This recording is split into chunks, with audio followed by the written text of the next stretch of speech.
Hi, everybody. Welcome to First Friday Lunch. My name is Tina Holland, and every first Friday of the month, I go ahead and I have lunch with you around my lunch hour. It's about 11:30 a.m. here in Central Standard Time, and we talk about writing. My topic for today is writing process. And part of the reason I chose this one was because next month is November and it's going to be nano writing. And one of the themes for October is Preptober. So I thought I'd talk a little bit about my writing process and how I get started writing. So that's where we're at right now. If you have any questions, you can go ahead and put them in the chat, which I believe is this way, because I don't have mirror image. So it's over here, and you can, or maybe down there. So you can go ahead and put your questions in there, and I will be happy to talk about it. So some of the things we're going to talk about is my writing process, writer's block, writer's prompts, and I do have an announcement at the end of the stream. So a couple other things I wanted to talk about. It is also Inktober, which is at least the Inktober I saw. I'm not sure if this is the same for all Inktobers, but the one I saw was word prompts of the day. I will see if I can find a link for that, and I will put it below so you guys can see it. I will also put any Preptober links down below. So a couple of announcements. So really quick, I'll be participating in ValleyCon this week, which is a local sci-fi con in the Fargo-Moorhead area. It's in Fargo actually this year. And I will be there October 15th through the 18th. So if you are local to the area, I'll be there. I'll be happy to see you if you want to stop by. Not sure exactly what all is going on. The schedule is supposed to be finalized this weekend, so I will let you know. But I know I will be participating in a couple panels with Justin Cancelier. I hope I said that right, Justin. I'm so sorry if I did not. And he is with the Bizman Writers Group in Bismarck, Mandan, North Dakota. So he'll be coming all the way over to the eastern side, and we'll talk about writing and those sorts of things. So if you are in that area and are looking for a writing group, I highly, highly recommend them. So a lot of writing groups are online right now. So if you aren't a member of one because you can't get out, there's really not that many excuses left. So including a couple of my local writing groups are also online. My friend Maddie Barone with my local writing group Word Weavers had her latest book. I'm not going to get it right, Maddie. I totally don't remember the name of the book. But her most recent book came out I think it was middle of September. So if you haven't read Maddie, I highly recommend you go read her. Her first book in the series is free, so you can try her out and see if you like her. I'll put a link down below to Maddie's website so you can find her as well.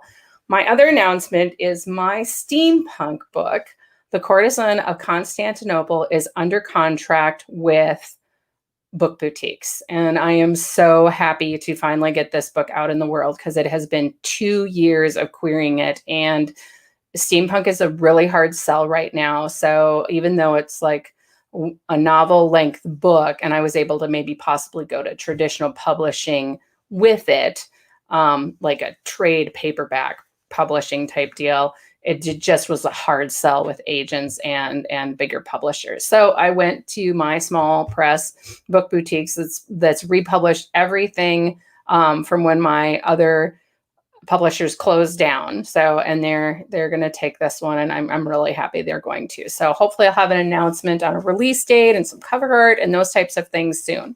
So, all right, back to writing process.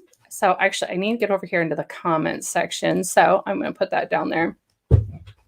Okay, writing process. So that's kind of what we're talking about. Now, first and straight up, there is no wrong way to write a book. Absolutely no, there's no wrong way. Anything you do that works for you to get you to the end is the right way for you to write a book.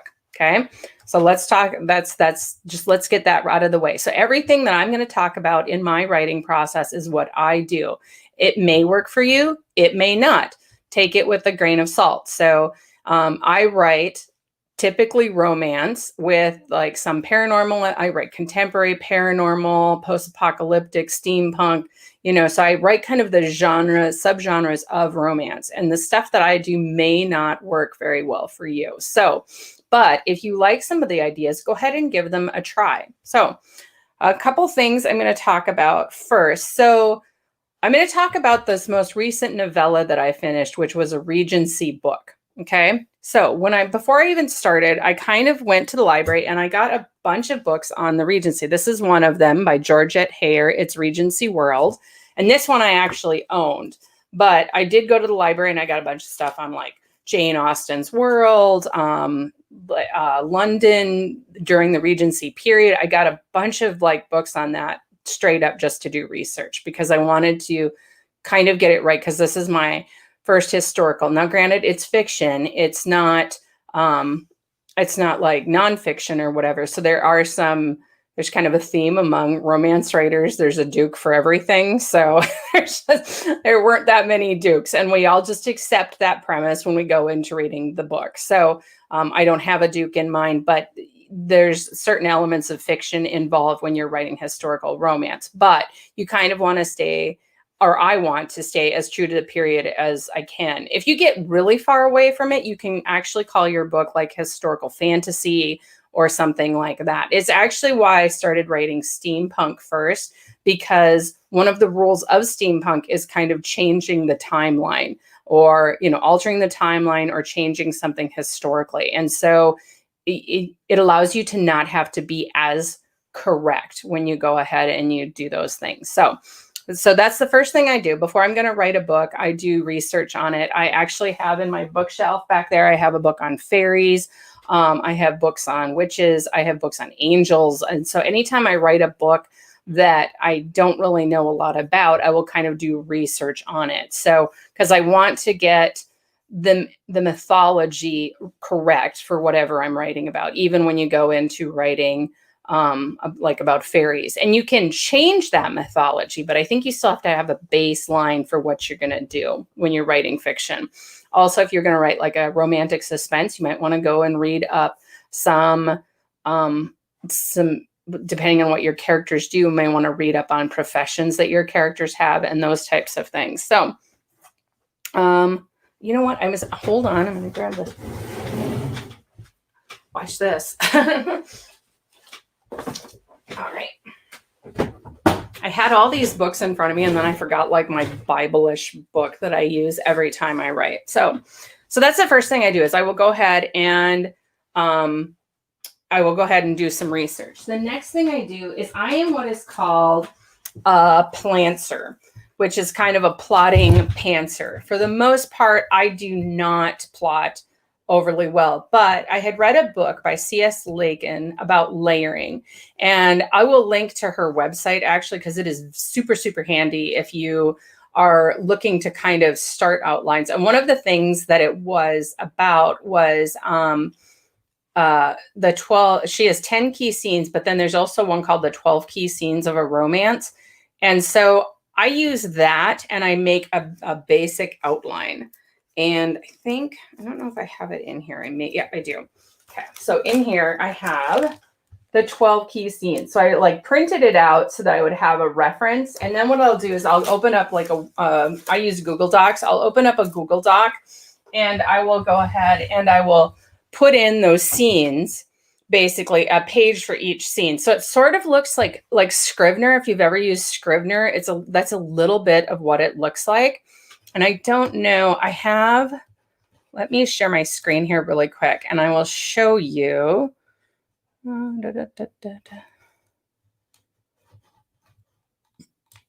Okay. It's telling me so over here, here's my outline. I will just open this up and see if it'll open for me. And this was the book. This is the Regency that I just got done writing. So I will go ahead and I will put in this outline of what it is. And then when I go to do the document, I will make a page for each of these items on the thing, except some of these intimacy steps. Those are just so I know where I should be putting those in. When I complete them, I check them off. So I put this outline in Google Keep, and I actually use Google Keep the way some people use Scrivener. If you look in here, I've got like a horoscope summary. I like to do numerology and horoscopes for my characters because I think it helps me in the early process of development. And then what I do is I put in like pictures. So this is my character Charlotte. This is the hero Colonel Miles Ashton. This is his like property in Ireland, in Scotland. These are some other minor characters that I put in. And then I tagged them all Charlotte. These are my other works over here, like Alchemist of Archangel. This is the one that's going to be published, Courtesan of Constantinople. And so this has got some outline stuff in it. And oh, I bet I don't. Actually, you know what? I don't have as many pictures in this one because I was using Pinterest. So you could use Pinterest as well. So that's kind of how I do those things. I'll start the outline first, and then I will go ahead and I will like make a page. So like, actually, if we go down here, I don't, I should have saved like the outline from the beginning because then I would be able to show it to you. But so I'll open it and like page 1 or actually page 3, this is a good example, would be pinch point, give a glimpse of the opposition. And I'll actually type all that out. And then if I think of like what the opposition's power, need, and goals are, as well as sticks, I'll put it in there. So it's kind of like what I need to go ahead and keep track of this story. So if I haven't got, in that sense, I will put the scene in because I know I have to write a scene around that, but I don't necessarily have a scene that is fully fleshed out. Like I may not know what I'm going to write for that scene until I actually sit down to write it, but it gives me kind of a roadmap of how to get there. And that's kind of what we're talking about when we're talking about processes, is how do you get to the end? If you do not like the idea of doing an outline, don't just sit down and write. Some people are able to keep track of things in their head. I like outlines. I love lists, obviously, because I have little check marks on what I need to put in for all of these things. And so now that I'm layering, when I go ahead and I will finish what my 0 draft, I know I have to go back and layer. I have to go back in and I have to put in setting. I have to go back and put in like what people are wearing, because I totally think I've mentioned this before. I totally forget to dress my characters. And so sometimes when you get to a love scene, they got to have something to take off. Well, what the hell were they wearing in the first place? So I'll go ahead and do that. So, but if this does not work for you, by all means, don't do it. So, I mean, go with the process that works for you. So that's kind of what I'll do is for outlines or whatever. The other thing that I started doing about probably 2 books ago, when I started the Courtesan of Constantinople, and I did it fully with Alchemist of Archangel, is I started tracking my writing time so I could figure out the best time for me to write. So if you look on here, I actually have, this is like, this is what I call kind of my barf phase. It's like where I get like a story idea and I write it all down. I like write down as much of it as I can. And it's in no way, shape, or form the end of the story. And it may change, but it's basically, I'll have a scene in my head and I will go ahead and do that. And so I did that and I wrote 874 words just kind of on the page, right?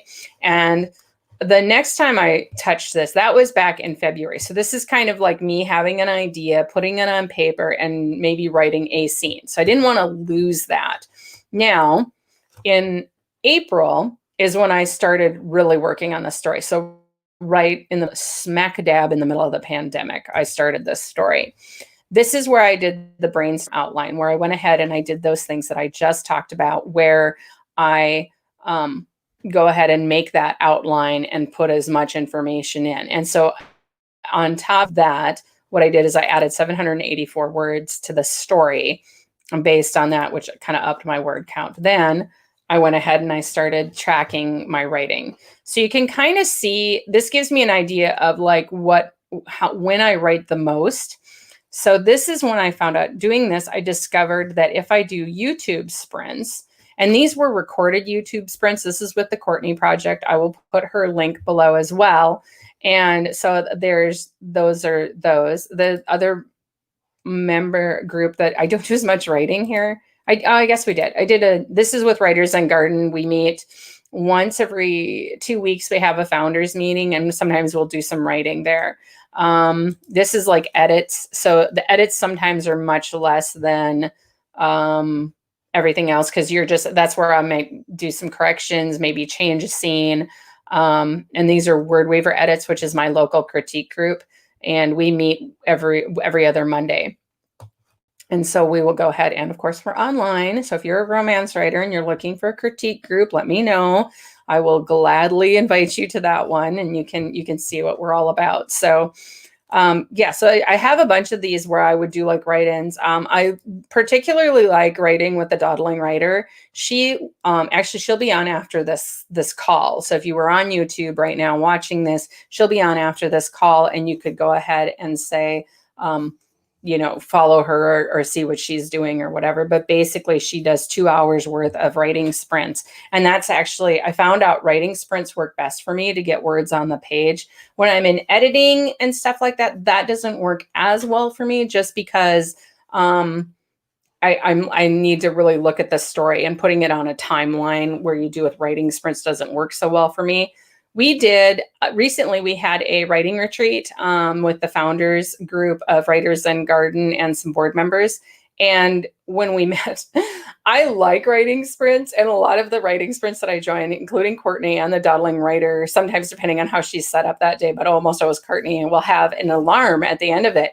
Well, I set an alarm. First, I set it for morning pages, which I should not have done, but then I set it for writing, and people found it totally jarring that this alarm went off at the end of the thing. So if an alarm time system for writing does not work for you, don't do it. It just happened to work for me. And the only reason I know that is because when I wrote this book, I was tracking everything, like where I did my write-ins and stuff like that. And so you can see, and if I go back and I look at this, it was the most productive I've been. I pretty much stayed with this project week in and week out, which is good for me, because if I step away, it ends up taking a lot longer, and the story ends up being disjointed and doesn't flow as well. So, I mean, there's some stuff, all this at Caravan stuff. This is when we were working, and I was writing between, my husband and I own a crop dusting business on the side, and between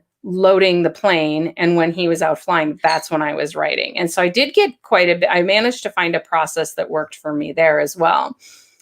These are the most surprising to me. I ended up writing more handwritten because we would have these live write-ins in the morning with Pacific morning time, because A. Catherine Noon, the founder of Writers and Garden, is actually on the West Coast. So it was like right before work, her time, and it was more, well, here it's like 10 o'clock my time. And so we would sit down, and we would do this button chair time is what we called it. And I would go ahead and I would handwrite stuff out, like the scene that I knew was going to be like the next scene, or a scene I just wanted to write. Because sometimes I do that. I will write out of order just to get to the end. On Alchemists of Archangel, which is the second book in my steampunk fantasy series, I actually wrote the end second. It was like one of the first things I wrote. So I knew how that book was going to end. As far as the last love scene, there's a mystery in there as well. But the last final love scene was pretty much, let's see, it was pretty much wrapped up right away. Like, I knew how these two people were going to tell each other they loved each other, how they were going to express their feelings. And I wrote that last scene, it was probably like the second or third scene I wrote. So, but when I was doing this one, because I have pretty low bandwidth, I'm out in the middle of nowhere.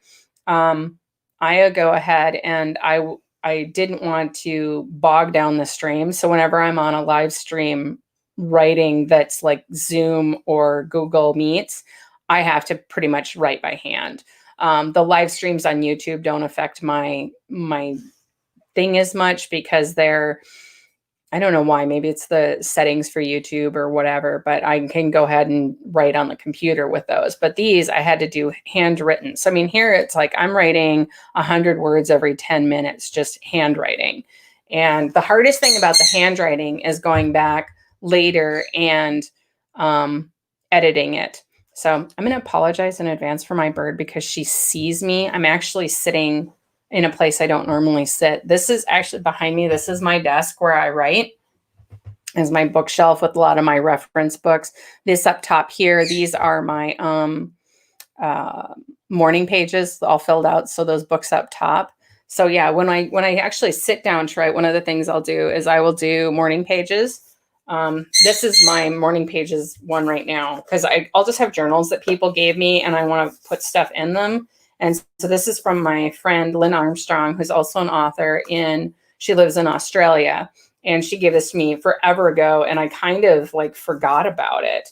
But I found it recently and I was like, you know what? I'm going to put my morning pages in there because then I don't have to go buy a notebook. But I'll use these, or sometimes I'll buy a cheap little notebook at the dollar store and use that. So that's the other thing. When I go ahead and I start on a project, I will make a notebook like this, and I will put like the character profiles, a lot of that stuff that you saw in Google Keep. I will maybe handwrite some stuff out so I have an easier reference, especially the sub characters. And if I get story ideas, like I love to write series, so if I get story ideas, I might put that in there. But it's also kind of serves as a Bible to how old other characters are, what timeline they are. The other thing that I started, I don't have a picture of it. I will take a picture of it. My dog is sitting in front of the door, but there's a door over here and I have a calendar behind it. And I actually will put the chapters on the calendar so I know what happened when. And there's this great app I found where you can go back in time because this was the Regency period. It takes place in the month of April. Weird. And I don't know if I think I might have picked April because I was in April at the time I really started working on this story. So there's this app out there and you can go ahead and put it in and you could print out a calendar. And then also it will give you things like it'll give you major events. You can look up like the events that happened, which I actually did some of that. There's a timeline of events at the end of this book, and I kind of reference that too. So yeah, so it's not super a lot, but like 1816, 18. So it's basically just the Regency period, because that is actually a lot shorter than people think. And sometimes when you read historical romance, there will be books that fall close to, but not necessarily in the Regency period. Although most of the ones I have read do. So it's a pretty short timeline. So so that's one thing that I do. Another thing, if I got to have my cup of coffee. So, and I have a mug for each day of the week. I think I've mentioned this before. And just because I like it, it just it actually reminds me what day it is, because when I lost my job, I was let go after 21 years of service with a Fortune 500 company. And so when I kind of lost it, I had to build routine, and especially around writing. And I did become more productive because writing became my job. So usually I will get up in the morning, I'll go down, I'll have a cup of coffee, and I will, watch the morning local news and get the weather report for the day and find out what's going on, that sort of thing. Then I will come up here and I will usually get dressed and put on makeup. And I wear makeup obviously when I'm doing this. We didn't see over this summer because boy, were those chaotic. And that's just because summer that's actually when I actually have a job. I have to go to work. I have to help my husband so that we can make money and live off of, because sometimes you don't sell a book for 2 years and you're not making any freaking money. So you have to have a job. Anyway, so yeah, so it just kind of kept me grounded onto what day it was of the week. So I didn't always know the date, but I always knew the day because I had a special mug. Well, I was missing mugs for Tuesday and Friday. And one of my Tuesday mugs, I think it broke, or my husband's got it out in the shop and he won't tell me or something. So my friend Rachel Wilder, who's also a writer, she writes with A. Catherine Noon. We'll link their website below too. She got me a mug for Tuesday and a mug for Friday. And this one says Friday on it. And it's really cool. So I like that. So I kind of just get settled into my space, and then we'll start writing for the day. And usually I open this document first. I go through all my emails because I don't want to be interrupted while I'm doing it. And then I close my email down, I close Facebook down, I close everything down so I can just write. And usually with these writing sprints, that's been about 2 hours a day. So that's kind of that part of the process. I see I might have a question over here. I'm going to stop sharing. Cancel. There we go. Okay. No, I do not have a question. Okay, that's all right. So those are some things that I will do. Those are some things I will do there. Oh, you know what? I just realized I was sharing my screen. You guys probably didn't get to see this thing. Yeah, so there's just like reference books. So I keep those kind of handy. If I didn't know what I was going to write, I have a couple of prompt books. I have this one called I have 100 Prompts for Romance Writers, which is kind of good. And I think I may have used a storyline out of there. And then I also have this amazing story generator. This works for any genre, and it is really quite cool because there's like 3 tabs in here. So there's that one. There's that one, and then there's this one. So it sort of like gives you a thing. So let me see if I can see this. So despite a disapproving family, a Nobel Prize-winning physicist uncovers a hidden family secret. So that's a really good plot. So that's kind of it's a prompt or a plot. You could use it as a plot device if you wanted to. And I have used that a couple times for like a subplot. And then I'll kind of I actually leaf through and pick kind of what I want. I'm like, oh yeah, that works. That's good.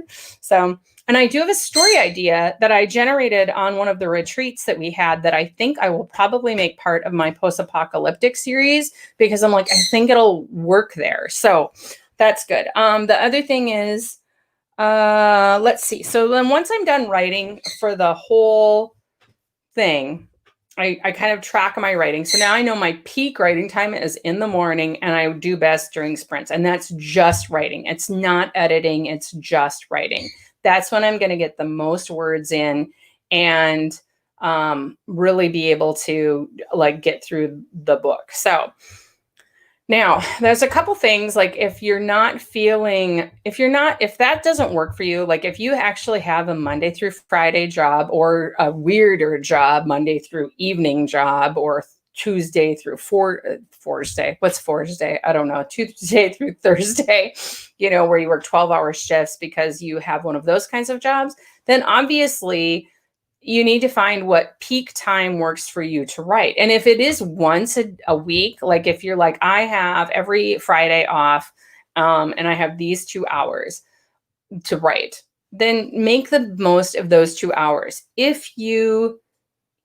I think even if you're not thinking about getting published, I think that if you can take and make, like if you're a hobby writer where you really don't have any plans on publishing, and there are a number of people out there that are like that, and there's nothing wrong with it. You can be a hobby writer and still get published in the sense that, but just understand that it's going to take you longer because writing, and I've watched a ton of videos on this writing is a long game. It's long in the sense, and I mean, there's unicorns that break out and make, 7-figure incomes on their first book, but there's a reason they're unicorns. They're few and far between.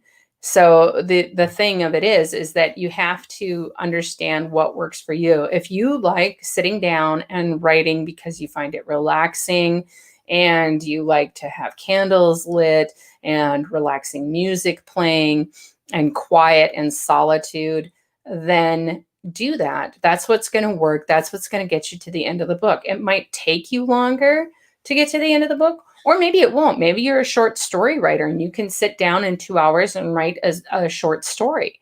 Then do that. That's what works for you. There's no wrong way to write a book, right? We covered that. There's no wrong way. So those are kind of the things that I do to help me write. If you have any questions, go ahead and put them in the chat that way, chat.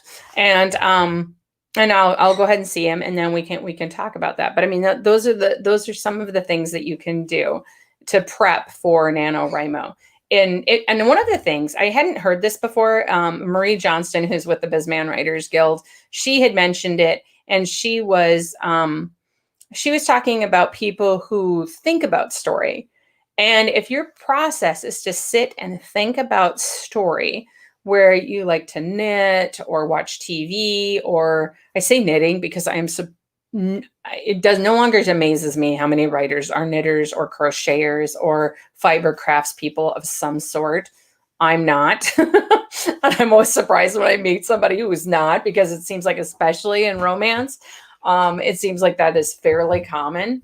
But what I would say is if you want to think about story, then sit down and do that in the month of October. Think about and I would maybe just suggest having a notebook by your side. I know Maddie Barone, who I mentioned, I think she has a different writing style than the rest of us, and she is very much earlier on in her career anyway. I don't know if her process has changed, but early on in her career, she was very much butt in chair, get it done every night after work. So, which she was far more prolific than I was for a number of years just because she had a routine. But now I don't know if that's the same thing. But I remember one time she was not feeling up to writing, but she did. She had her computer open and we were sitting there and we write. We usually write for 20 minutes, 20 to 45 minutes, depending on what we're feeling. Because we're all pretty busy. So, but we found that was the only time we ever did any writing was when we were together, because there was a bunch of us that were just like burned out and whatever. So we thought, well, we'll take part of our meeting and always write. But what she did is she was knitting. I think she's a knitter. I know that you guys are very sensitive about being knitters and crocheters. So I think she's a knitter. Maddie, you can correct me if I'm wrong. But anyway, she's working on her fiber art. And she was like, I don't think I'm going to write. I just am not feeling it. But while she was doing it, she got an idea. You could see she's like, oh, and she set it down and she started typing. So I think that you're working your brain doing some sort of craft or, and I suspect knitting might be maybe it's because you're working with your fingers and you're kind of, you know what you're doing. So maybe you don't have to think about it. It's kind of like, Julia Cameron says to go ahead and mend. Like if you're blocked on story, to go ahead and mend. So yeah, if that's your process, that is part of a process. There's absolutely nothing wrong with that. And I had never heard of it termed that way. I think it's called ideating, where you have ideas and you think about them and whatever, and you kind of, plot in your brain. So if you were very good at remembering stuff that you did while knitting, then don't worry about it. But I would not be. So I would just, it's not going to hurt to have a notebook by your, next to you or whatever. But that is part of process. If you like scrapbooking or collaging or stuff like that, that's a perfect way to go ahead and prep for, much like I have these pictures in Google Keep and Pinterest, or you could go on to Google Keep and Pinterest and do your character profiles in the month of October, because some people are more plot driven and some people are more character driven. My books tend to be plot driven, and when they end up short, I know that I have to put some serious conflict in there. So even like this novella might end up being, it might end up being a novel after I get done doing the layering, and I might have to put a B story in there, but I don't know. I gotta read through it and see how I feel about it. That's the other thing when I'm done is I will read through it, have a notebook by my side, and go ahead and do that. If you like outlines, or you're really struggling on whatever, I got these books. I've got a bunch of books from the library. I almost get them from the library first. And then if I like them, I'll buy them. And I bought Save the Cat Writes a Novel. And what I think I'm going to do with this is now that I'm done with this Regency, I'm going to go ahead and I'm going to take it. So I'm going to share my screen again here. Da-da-da. Okay, so here I keep the Google Keep section kind of over here for like notes, like as I'm writing. But I have, these are like all the chapters over here. And so these actually started off being scene 1, scene 2, scene up to 12. And then I broke them out by chapters or whatever. So that's part of my process, is to do that. But when I get through with this, I still have to go back through here and the layer. And I don't see that I have, because usually I will highlight it and it'll end up being over here, like I have to layer a scene. So I don't always do that. Right away. But now that I'm in this process, I think what I will do is there's a checklist in here and Save the Cat that I think I will use to go ahead and go ahead and see if I've got all the scenes that she recommends. So I need a template when I start, which is why I do the 12 Keys Scenes by C.S. Lakin. And I'll put a link to her website below as well so that you guys can find that. I think I'm going to wrap it up unless I have any questions from anybody, or if anybody feels like they have anything super burning. It actually doesn't look like anybody's watching right now based on what my little ticker thing is saying. And I actually think I'm going to let you go because I'm actually over time, in the sense that if you wanted to see what one of these write-ins was about, the Dawdling Writer, go find her on YouTube.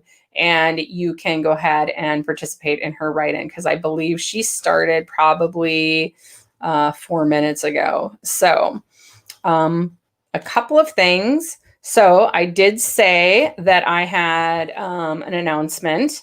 My announcement is, as part of October, Writers and Garden is presenting Prepping for Nano, Plots, Prompts, and Process. And we're going to start that tomorrow, October 3rd through the 31st, online. And I'm going to put a link to the forums below.